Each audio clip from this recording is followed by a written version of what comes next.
Bago siya humarap sa media kanina, kaugnay ng report ng IIRC, 2 araw yan inabangan ng buong Pilipinas. Kanina, kahit binantaan siya na siya ay kakasuhan ng contempt, naging matigas sa pagtanggi si Justice Secretary Laila de Lima na ihayag sa Kamara de Representantes ang nilalaman ng report ng IIRC. Nakatutok si Sherry Ann Torres. Di pa rin maitago ni Minority Leader Edsel Lagman ang pagkadismaya sa desisyon ni Pangulong Aquino na bigyan muna ng kopya ng IIRC report ang Chinese government bago pa ito mabasa ng mga Pilipino.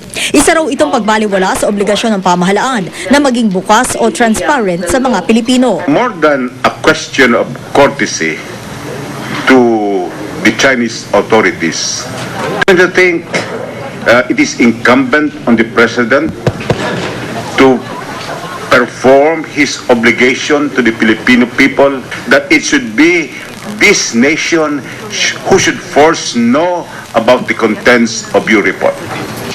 Kanina nagharap na sa House Committee on Appropriations hearing sila Lagman at Justice Secretary Laila de Lima na namuno sa Incident Investigation and Review Committee o IIRC. Dinipensahan ni de Lima ang mungkahing 7.7 billion pesos na budget para sa 2011 ng Department of Justice at attached agencies nito. Ipinaliwanag din niya ang pasya ng Pangulong unahing bigyan ng kopya ng kanyang report ang China. The way I understand it, Your Honors, that was the only consideration. Out of courtesy, diplomatic courtesy, to avoid further issues, to avoid irritants. Biyernes pa raw nang huli makausap ni de Lima si Pangulong Aquino, pero gusto raw kasi muna ng Pangulo na basahin ang 83-page document na ito na may kakabit pang makapal na annexes bago isa publiko. Ang advance copy para sa China, sabi ni de Lima, parte ng informal arrangement ng Pangulo Aquino at ng China. Pero kahit nabigyan man ng kopya, wala naman daw karapatan ng China na baguhin ang alinmang parte ng IIRC report. Tiniyak din ni de Lima na mauuna pa rin ng mga Pilipinong makita ang laman ng IIRC report dahil kasama ito sa ipinangako ng Pangulo. Sa ngayon daw, nagpapakopya na si de Lima na executive summary ng IIRC report para maipamigay. Go signal na lang daw ng Pangulo ang hinihintay niya.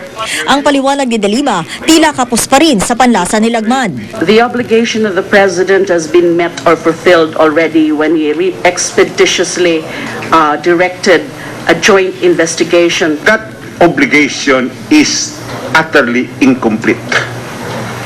Because what should complete that investigation is disclosure of the report without much delay.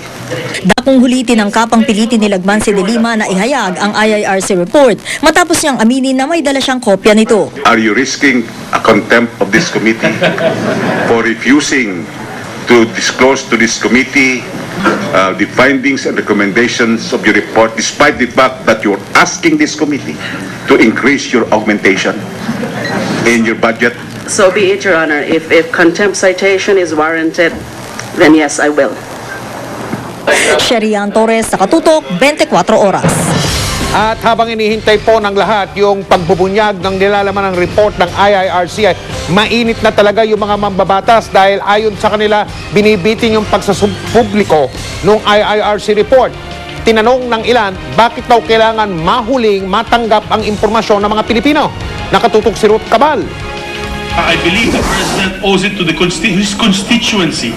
The Filipino people, Mr. President, should be the first to be given that report.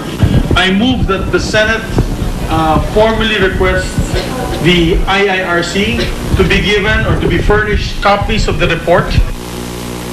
Ayon kay Senator Miguel Zubiri, dapat daw sana sa mga Pilipino muna bago sa bansang China i-report ng Pangulong Aquino ang resulta ng investigasyon ng IIRC tungkol sa Quirino hostage crisis. Ang ilang senador ganun din ang punto, bagamat may ilan namang naintindihan ang pagbibigay prioridad ng Pangulo na China ang maunang makaalam ng laman ng report. We owe it to them to explain what happened to their people in the same manner that we expect them as a society to explain to us. If the situation were reversed, what happened to our people when they are killed in their jurisdiction? Ang malakan niya, para bang mga student council, no? Na, para bang, ano yun kung tumama sila, okay. Pag nagkamali sila, babawiin nila yung order nila. Hindi naman pwede ka ng gobyerno. Well, I do not know what is behind the scenes of all of this. It has raised a lot of questions. Kahit pa ang minorya sa Kamara, kinwestiyon ang aksyon ng Pangulo. Well, there is clearly no transparency here. Di sana inuna muna niya tayo. Paliwanag naman ng political analyst na si Professor Clarita Carlos, baka raw may kinalaman ang hakbang ng Pangulo sa tinatawag na confusion culture ng mga Asyano, kung saan tila pagpapakita na ito ng Pilipinas ng paghingi ng paumanhin dahil sa maling nangyari. Hindi rin siguro nakita yung unintended consequence noon na tayo naman ang sasamaan loob na bakit tayo pangalawa. Oh? Ang importante yung integridad ng report. Ruth Cabal, Nakatutok, 24 Oras. Marami pa tayong mga balita, mga kapuso. Kasama natin sa 24 oras ngayong gabi ang isa sa mga pinagkakatiwalaang mamamahayag. Madaling araw pa lang nagbabalita na siya sa unang hirit hanggang gabi, mga kapuso. Walang iba kundi ang ating kapuso na si Rhea Santos. Rhea. Salamat, Mike. Inalmahan ng ilang guro at mga magulang yun pong Friday no homework policy ng Department of Education. Paniwala ng mga kontra, makakabuti sa mga estudyante kung mag-aaral pa rin ng leksyon kahit Sabado at Linggo. Nakatutok si Jamie Santos. Hindi pabor ang magamang Alan at Christine Nunez sa no-weekend homework policy na kapaloob sa memo number 392 ng Department of Education. Sanay na raw kasi si Christine na gumawa ng mga takdang aralin at tumulong sa mga gawaing bahay. Bukod kasi sa natututo siya sa kanyang mga leksyon, naiintindihan din daw ng bata kung ano ang kanyang obligasyon. Para po may matutunan po kami.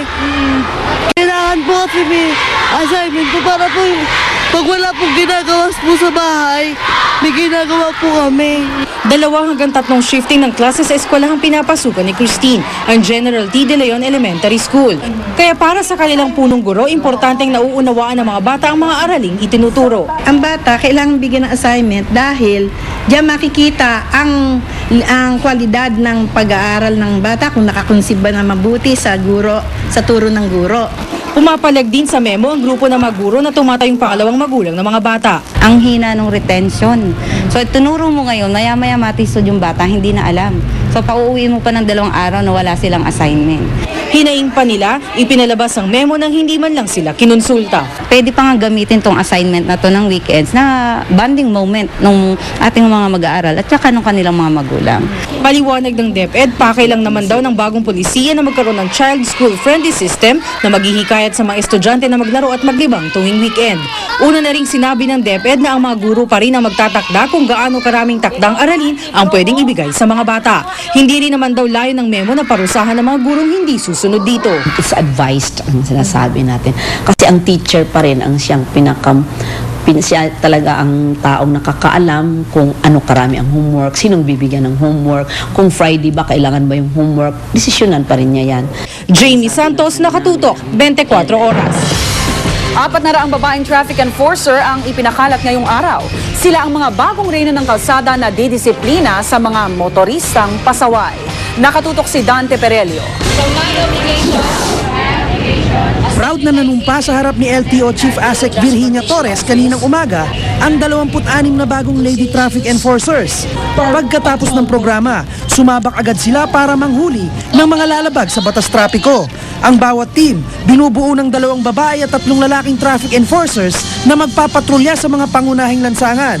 May 400 lady enforcers ang sabay-sabay na ikinalat ngayong umaga sa buong bansa mula sa mga regional offices ng LTO bilang bahagi ng programa. Ayon sa LTO, mas malamig daw kasi ang ulo ng mga motorista kapag babae ang humuhuli sa kanila. Ang advantage sila, nakangiti yung mga drivers pagka hinuhuli. Excited naman ang mga bagong reyna ng kalsada sa hamong kanilang kakaharapin. Dapat kalmado din kami. Dapat hindi namin tapatan yung init ng ulo niya. Sige, magsalita siya na magsalita kung hanggang gusto niya, kung ano yung galit niya. Karapatan naman niya yon. Pero siguro, meron naman din kaming karapatan para hulihin siya dahil nag-violate siya. Aminado ang mga lady traffic enforcers na hindi magiging madali ang pagpapatupad ng kanilang misyon. Pero babala nila sa mga lalabag sa batas trapiko. Hindi raw porke mga babae sila ay pwede nang tawaran ang kanilang kakayahan. More than a month na kami nagtitraining. Kaya may alam na kami sa mga violations, tsaka yung mga dapat naming hulihin, at tsaka yung tamang attitude ng panghuhuli. Sa unang araw ng operasyon ng LTO Flying Squad, kasama ang lady traffic enforcers, nasampula ng taxi at jeepney driver na ito sa Quezon Avenue dahil sa paglabag sa di tamang pagsusuot ng uniforme. Kahit LTO, walang masabi dyan, di kagaya ng mga city ordinance. Oo. Hindi ka ba huhuli ng basta-basta niya mga yan? Wala naman silang reklamo nang tikitan sila ng lady traffic enforcers. Parehas din naman yung babae o lalaki, di ba? Iisa rin lang naman trabaho nila eh. Sa mga darating na araw, dadagdagan pa ang lady traffic enforcers na itatalaga ng LTO para paigtingin ang kampanya kontra sa mga motoristang walang disiplina. Dante Perello, nakatutok, 24 oras. Kaligtasan mo sa Alerto 24. Mga kapuso, isang pitos na naman ang natagpuan sa tampakan ng basura at ngayon ay sa lungsod ng Quezon naman. Yan ay kahit kalalabas lang kahapon ang pahayag ng Arsobispo ng Maynila na si Gaudencio Cardinal Rosales na kumukondena sa aborsyon o yung pagpapalaglag ng mga sanggol sa sinapupunan at sa pag-abandona sa mga sanggol. Si Oscar Oida, naka-Alerto 24. Napupuluputan ng rosaryo at may kasama pang 5 pisong barya ang fetus na ito na natagpuan laman ng isang maliit na kahon na pinulot ng ilang kabataan sa isang tambakan ng basura sa San Mateo Road, Barangay Batasan Hills sa Quezon City. Pasado alas 12 ng hating gabi nang maintriga raw ang ilang kabataan sa nakabalot na kahon. Pagkabukas ko, akala ko ano lang yung manika lang o rosaryo, mga ganun-ganun. Pero yung bata ko yun, pumunta ka agad sa Station 6. Kwento-kwento sa lugar, isang babae raw ang nakitang naglalakad sa lugar bago na ispatan ng kahon. Tila tuliro raw ito at di mapalagay. At ang rosaryong iniwan sa fetus, posibleng indikasyon daw ng matinding pangungonsensyang nadarama ng sinumang nag-iwan ito. Wala naman siyang konsensya, di ba? Kung matino siyang magulang, bakit, di ba? Ba't niya ginawa yung ganon? Na matapos yun, tinapon lang niya sa basura. Sa pastoral letter ni Manila Archbishop Gaudencio B. Cardinal Rosales kahapon, mariin niyang kinundena ang mga nangyayaring abortion sa bansa, maging ang mga pag-iwan ng mga sanggol sa kung saan-saan. Babala ni Rosales, maaaring itiwalag ang mga taong mapapatunayang sangkot sa abortion. Iginit ni Rosales na isang malaking kasalanan daw ang pagpapa-abort dahil katumbas daw nito ang pagpatay sa mga inosenteng buhay. Oscar Oida, naka-Alerto 24. Pinadala na ng